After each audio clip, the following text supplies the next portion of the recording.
खोपोलीमधील मंगेश काळोखे हत्या प्रकरणामध्ये आमदार महेंद्र थोरवे यांनी खासदार सुनील तटकरेंवरती गंभीर आरोप केलेत। आरोपींना अटक होऊ नये यासाठी सुनील तटकरेंचा पोलिसांवर दबाव असल्याचं थोरवेंनी म्हटलंय। आम्ही मुख्यमंत्री फडणवीस आणि एकनाथ शिंदेंना भेटून कारवाईची मागणी करणार असल्याचं थोरवेंनी म्हटलंय। जोपर्यंत आरोपींना अटक होत नाही तोपर्यंत शिवसैनिक पोलीस ठाण्यात ठिय्या आंदोलन करणार। आरोपींना फाशीची शिक्षा होईपर्यंत काळोखे कुटुंबाच्या पाठीशी उभे राहू असं सुद्धा थोरवेंनी म्हटलंय।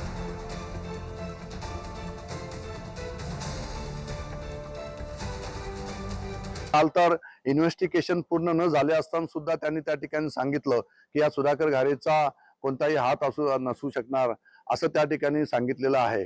आणि मग हे सगळं कृत्य जे सुनील तटकरे या ठिकाणी दबाव तंत्राचा वापर करून करत आहेत। महाराष्ट्रातल्या केसेस पाहिल्या तर आमच्या रायगडमध्ये सुद्धा सुनील तटकरेच्या रूपाने आका तयार झालाय की काय। आम्ही सगळेच आपण या 2 दिवसामध्ये आम्ही देवेंद्रजी फडणवीस साहेबांना, मुख्यमंत्र्यांना त्या ठिकाणी भेटणार आहोत, उपमुख्यमंत्री शिंदे साहेबांना भेटणार आहोत आणि यांच्या सगळ्यांच्यावर कठोर कारवाई केली पाहिजे असं आम्ही त्या ठिकाणी त्यांना सांगणार आहोत।